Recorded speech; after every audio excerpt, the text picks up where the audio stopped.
Nós vamos falar nesse momento, irmãos, continuação do vídeo que foi gravado a respeito do povo de Deus no Egito e a sua saída do Egito. Uma comparação com a igreja. Moisés, Josué e os anciãos. Também Jesus, Pedro e os anciãos também, depois de Pedro e dos apóstolos. Nós vamos ler aqui no capítulo 16 do livro de Mateus.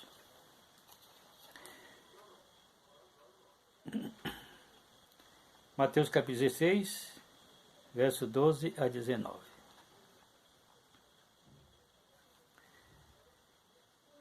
A 19. E chegando Jesus às partes de Cesareia,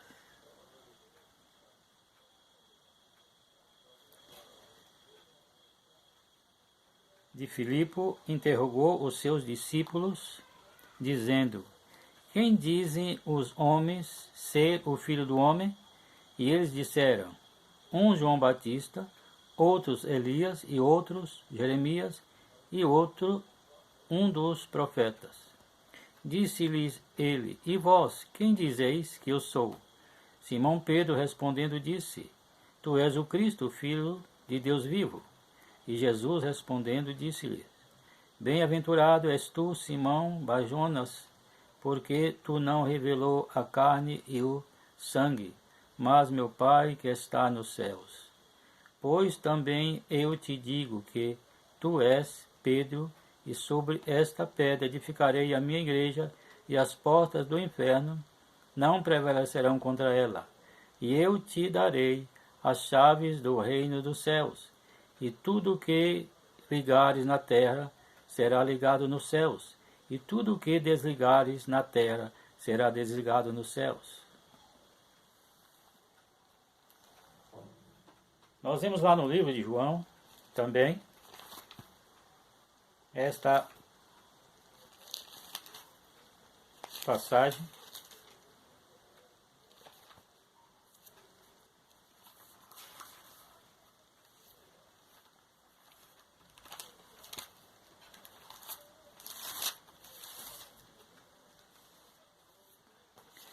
No final, capítulo 21 do livro de São João, o Evangelho de São João. Capítulo 21, 15 e 17. E depois de ter jantado, disse Jesus a Simão Pedro: Simão, filho de Jonas, amas-me mais do que estes? E ele respondeu: Sim, Senhor, tu sabes que eu te amo. Disse-lhes: Apacenta os meus cordeiros. Tornou a dizer-lhe segunda vez: Simão, filho de Jonas, amas-me? Disse-lhe: Sim, Senhor, tu sabes que eu te amo.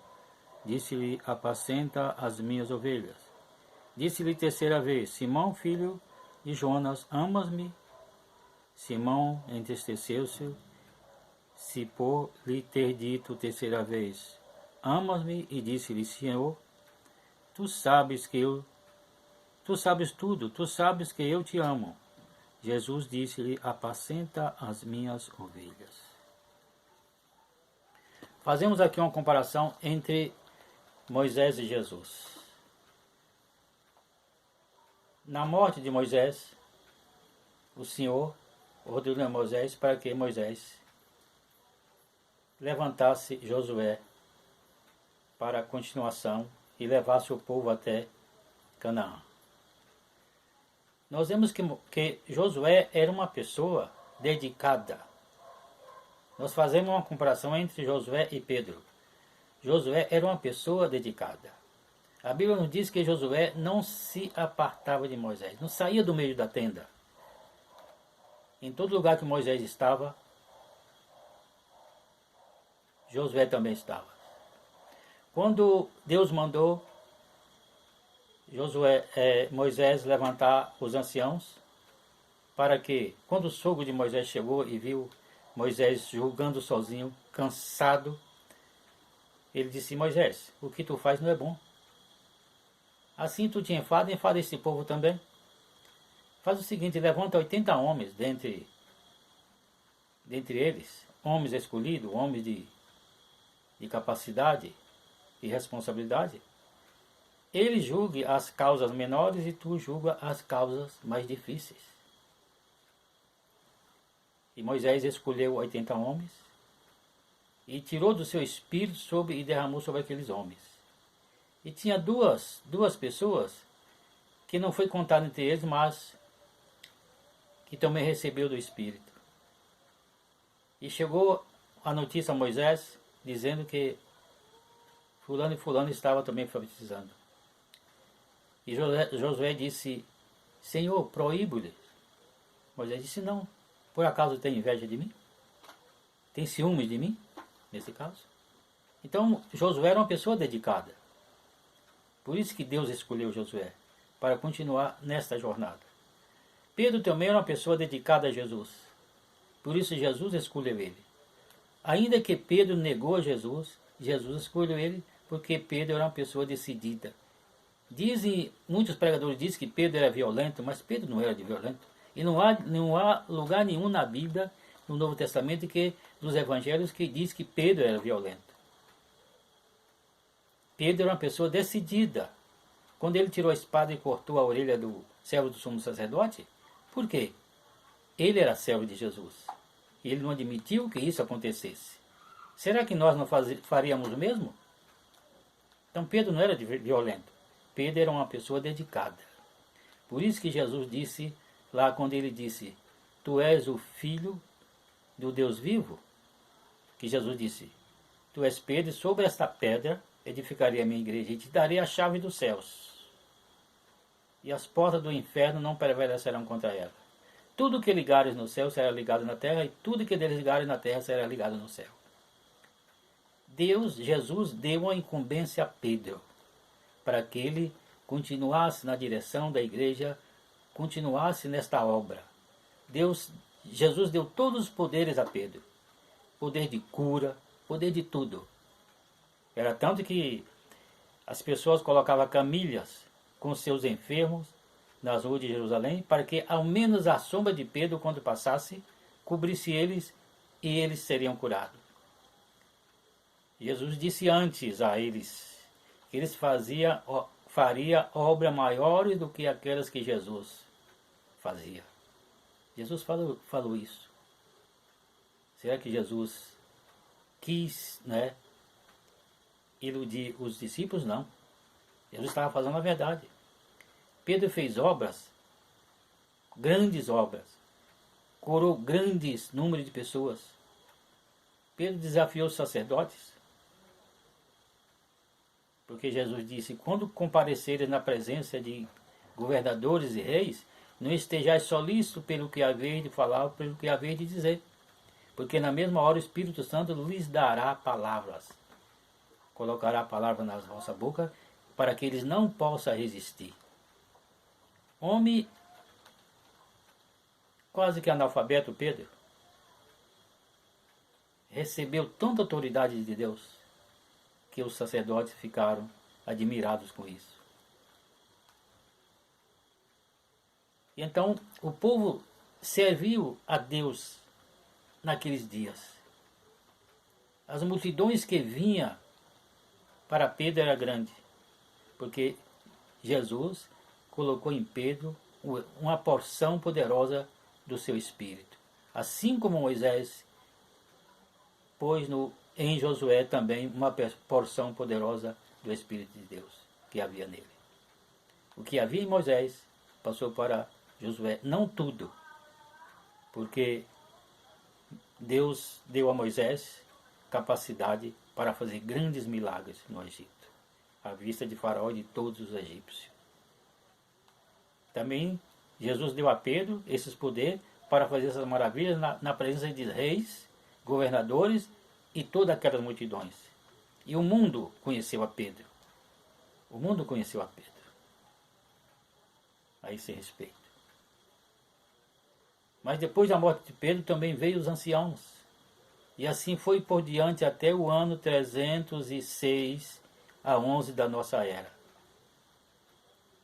Quando ali, irmãos, o imperador Diocleciano, como se diz a história, acabou com a possibilidade de as pessoas dizerem a respeito de Deus que havia um Deus. Porque o imperador pôs um decreto que toda pessoa que não adorasse o imperador e nem lhe rendesse homenagem seria morto. Mas o imperador Galério, ele disse que toda pessoa que não rendesse homenagem e nem oferecesse culto ao imperador seria morto imediatamente. E foi colocado este anúncio em uma das ruas, e passou um crente lá e viu aquilo, ele pegou e rasgou. E ali começou a grande perseguição. A maior perseguição que os crentes já tinham recebido foi ali, nos dias de Diocleciano. Foi tanto que ali terminou a primeira fase da igreja. Que lá, no capítulo 2 de 2 Tessalonicense, está escrito assim: porém há um que ainda resiste, até que seja tirado da terra, e então se manifestará o homem do pecado, o filho da perdição, que se levantará contra tudo que se chama Deus ou se adora. Foi quando o imperador Constantino tomou as rédeas, porque ali toda aquela geração tinha sido recolhida a Jesus, assim como foi lá com Moisés, Josué e os anciãos. Toda aquela geração foi recolhida ao seu povo e levantou outra geração que não conhecia Deus e nem as obras que foram feitas em todo o Egito. Assim também foi levantada uma geração, outra geração, que não conhecia Deus. E eles começaram a pecar. Foi aí, nesse momento, foi que surgiu a religião de Roma, baseada na religião hebraica, porque eles herdaram tudo. Daqui para frente, irmãos, nós vamos falar mais a esse respeito. Nós vamos continuar nesse assunto e falar nesse respeito.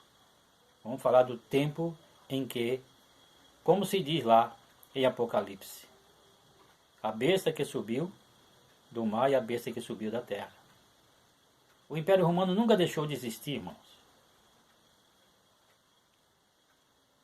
Continua existindo na religião romana. Continua existindo o Império. Na pessoa do homem que se chama Papa. Não é um homem só, irmão. É uma legião de homens. É uma legião de homens.